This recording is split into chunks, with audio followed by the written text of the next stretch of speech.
Hello, everyone. So today we're going to be continuing our conversation about the non-ideal behavior of thermodynamics by focusing a little bit more in on enthalpy. And this means that we're going to be bringing up something called the Joule-Thomson effect. So in order to try and describe the more general behavior of enthalpy, we're going to be starting from a very similar set of principles that we did from internal energy. Namely, that we know that enthalpy shows a dependence upon pressure and temperature. So then again, using calculus, we can split this dependence on pressure and temperature into possessing two different coefficients. One is going to describe the isothermal variance with pressure, and the second is going to show the isobaric variance of enthalpy with temperature. Now, in this case, we actually get kind of lucky because we've already talked a lot about the isobaric variance of enthalpy with temperature, because under isobaric conditions, this term drops to zero, and it turns out that then this makes it equal to heat. Woohoo! That's actually a really useful metric because, again, that means that this coefficient is the same as our isobaric heat capacity, which again, we've already shown. And then this gives us a lot of power because I've now solved half of this equation. Unfortunately, I still need to come up with a solution to describe the isothermal variance with pressure. So in this case, we're going to essentially pull out our old friend, the triple product rule. And then using the triple product rule, what we end up generating is the isothermal variance of enthalpy on pressure is going to be related to the isobaric variance of enthalpy on temperature, and essentially the isenthalpic variance of temperature with pressure. Now, it turns out we've already, again, described this first term because that's just our old friend, the heat capacity. Unfortunately, we've also done the classic PChem thing and kicked the can down the road because now I need to come up with a description of the change in temperature with pressure under isenthalpic conditions, which we're going to call the Joule-Thomson coefficient and give a variable of mu. So the Joule-Thomson coefficient, again, is a little bit weird to work with because it's essentially under isenthalpic conditions. And it's worth noting that some people will end up using the Joule-Thomson coefficient, but it's also often replaced with what's called the isothermal Joule-Thomson coefficient, or this mu t. So again, make sure you watch your subscript because mu t is going to be our general change of enthalpy with pressure over temperature. So to a certain extent, what we're really after. Whereas the Joule-Thomson coefficient without the subscript is relating temperature to pressure. So these are going to be related by negative Cp, but it does end up providing us a little bit of need to be very careful to watch your coefficients and make sure that you know when I say isothermal Joule-Thomson coefficient, this is going to be very different from our Joule-Thomson coefficient. Though again, they are related by a simple parameter. But one of the big advantages of these equations is that they are going to give us a more general description of enthalpy change. So again, using the Joule-Thomson coefficient, I can substitute that in, and we're going to find that enthalpy will change with pressure based on the heat capacity, the isobaric heat capacity, and the Joule-Thomson coefficient, and will vary with temperature just simply based on the isobaric heat capacity. So again, it is worth noting that unlike our internal energy, our heat capacity shows up twice in our more general equation.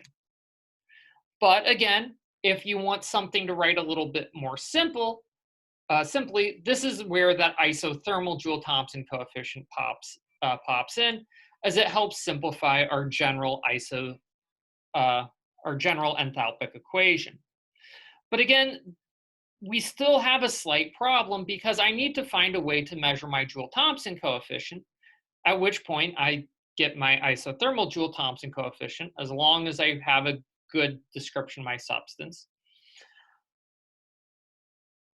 But in order to do that, I need to be able to look at isenthalpic systems. So I need a good way of talking about how temperature and pressure are going to vary with each other under this very important isenthalpic situation.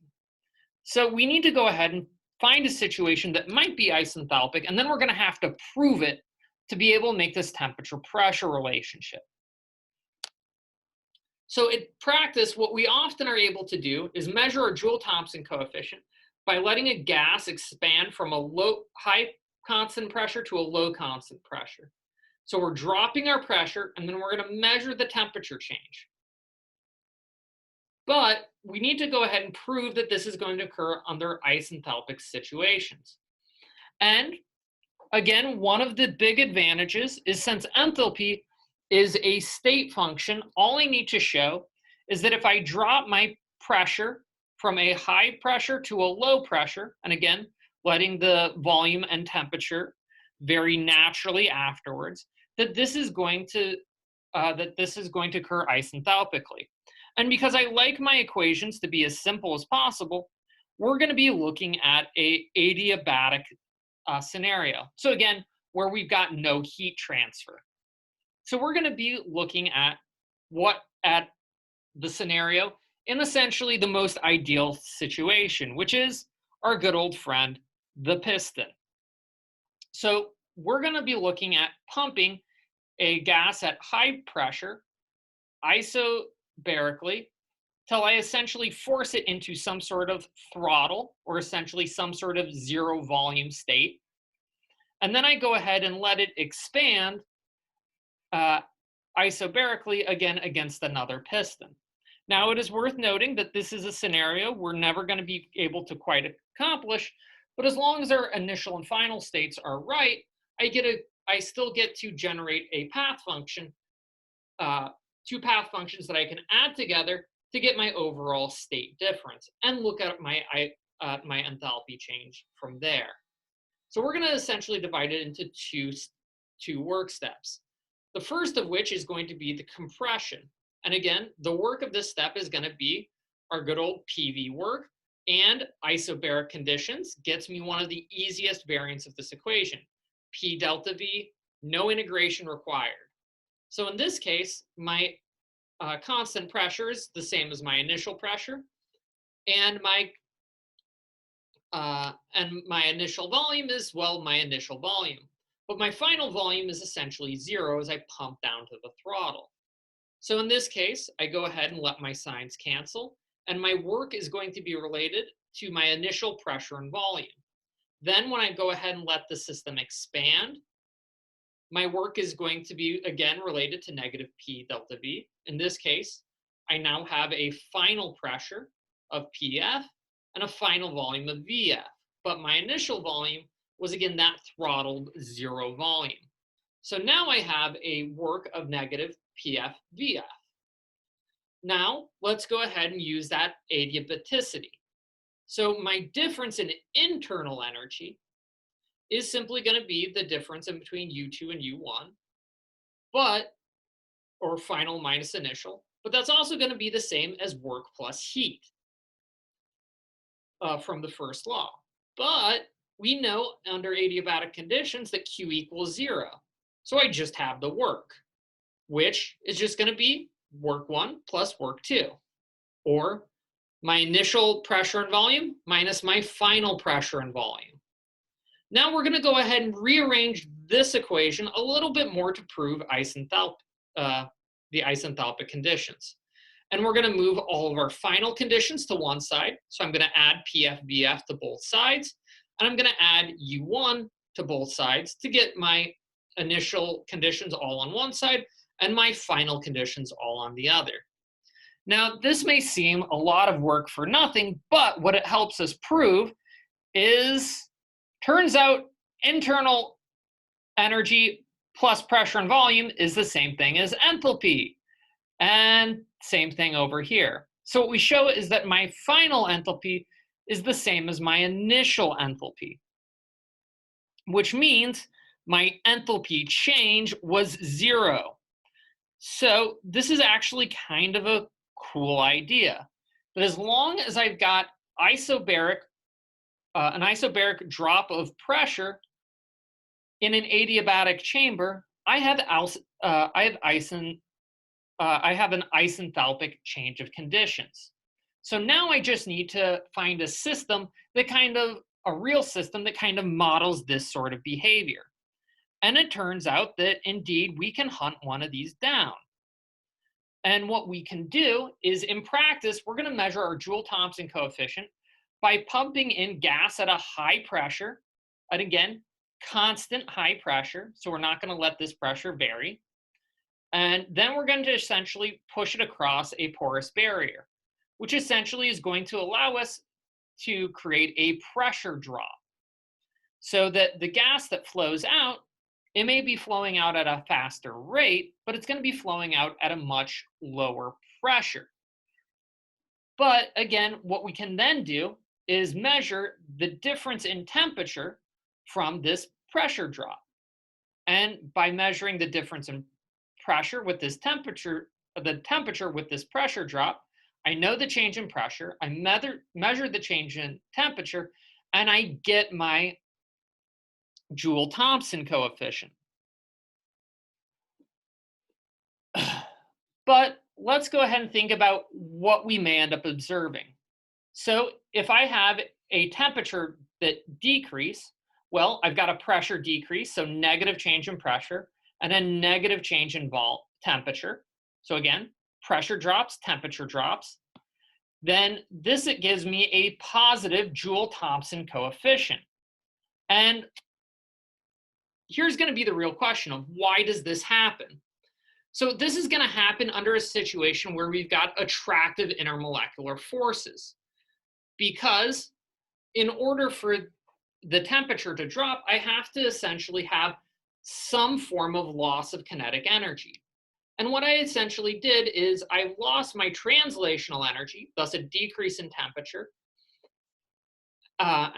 This happened because I'm breaking apart my intermolecular forces, thus the decrease in pressure. Because remember, pressure is a good stand-in for concentration. So I diluted my sample and lost energy. So I moved my energy from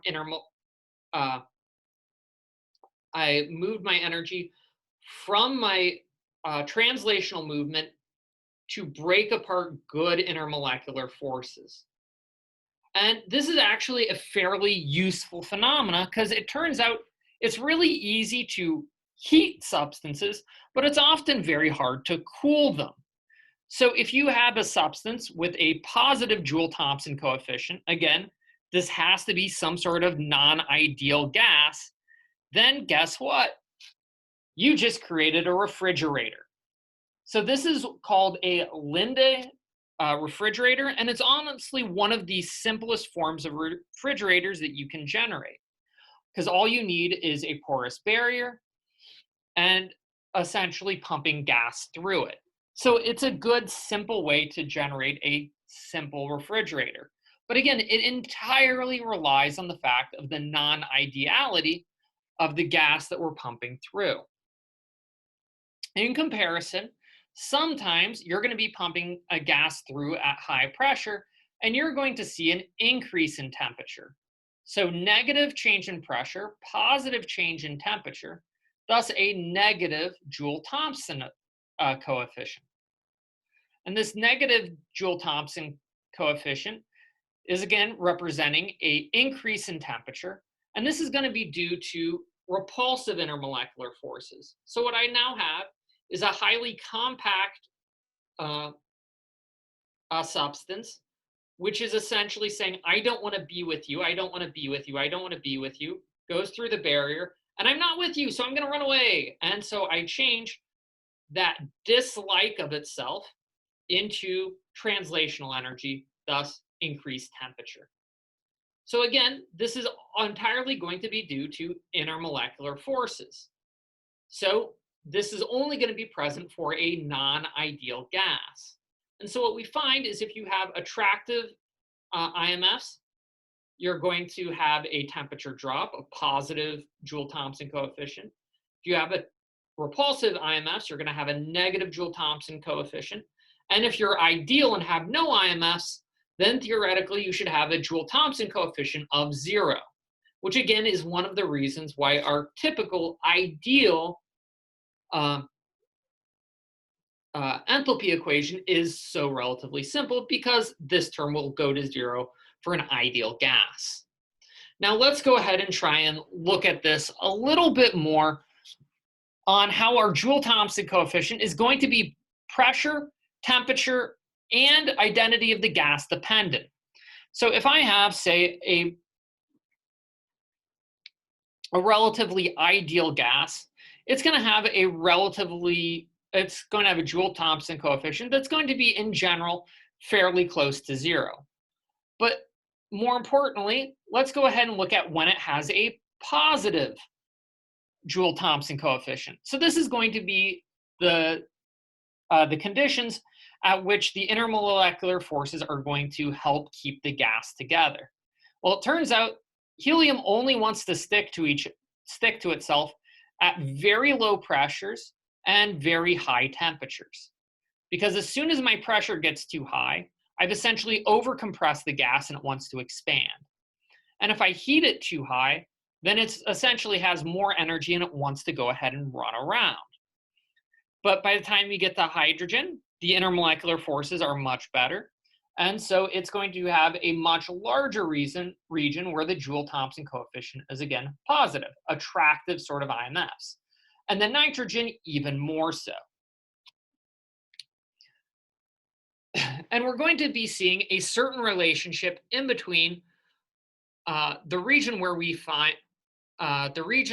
find positive and negative deviation, positive and negative Joule-Thomson coefficients, and the regions where we're going to be seeing deviations of our compressibility from 1. And again, this is the idea of non-ideality from a gas. So let's go ahead and look at hydrogen. And again, as a reminder, these all are looking at isothermal conditions, or at room temperature conditions. So a temperature somewhere around 300 degrees K. So under these conditions, hydrogen is almost always repulsive. So again, we see this by the fact that the Joule-Thomson coefficient is always less than 0. So again, repulsive conditions. And then for nitrogen, we see that we have to actually get to fairly decent pressures before we've driven our system to essentially being repulsive, or a Joule-Thomson coefficient less than 0. So again, we're going to see a lot of relationship in between our Z values and our Joule-Thomson coefficients. So again, under room temperature, we're going to find that a lot of gases are going to have a Z less than 0, at least initially, but you may see some systems where those repulsive forces dominate, and our Z will be greater than 1, and our Joule-Thomson coefficient will be less than 0. So again, we're going to be seeing a lot of these relationships. One of the other things to watch out for is a common metric of, again, this non-ideality, or where this attractive region is located at. And that's what's called the inversion temperature. So we see so any gas typically has 2 inversion temperatures. A lower inversion temperature. So this is a temperature below which the system is going to have a negative Joule-Thomson coefficient. So if I get too low in temperature, the system is essentially repulsive under those IMF conditions. But we're also going to have a upper inversion temperature, at which point the system now is going to be moving at such speeds is also going to be repulsive. And then in between these 2 inversion temperatures, this is where we're going to see this positive Joule-Thomson coefficient, where the IMFs are being relatively attractive. Now, we can go ahead and examine some of these for, say, low pressure or room pressure conditions. And under these conditions, we see actually quite a variety of upper inversion temperatures. Because again, we're not too often going to refer to lower inversion temperatures because they tend to be so low. We're more likely going to encounter the upper inversion temperatures. So for example, Helium has an upper inversion temperature of about 40 degrees, after which it's going to heat if I put it in a Linde refrigerator. Hydrogen has a value of about 202. Nitrogen is at 621. But by the time you get to, say, oxygen, we're at 794. Methane is way up here at about 1,000. And CO2, with even its still relatively minor attractive intermolecular forces, comes in at about 1,500. So again, this is a good kind of metric of how we can describe these Joule-Thomson effects. And again, once you have an idea of your Joule-Thomson coefficient, you can try and figure out which gases might be the most effective if you tried to, say, use them as an industrial coolant in a simple refrigerator. So this lecture, we've brought up some of these ideas of adiabaticity and how we might need to use this to, explain our Joule-Thomson effects. So we're going to be exploring adiabaticity a little bit more in detail next time. Till then, take care.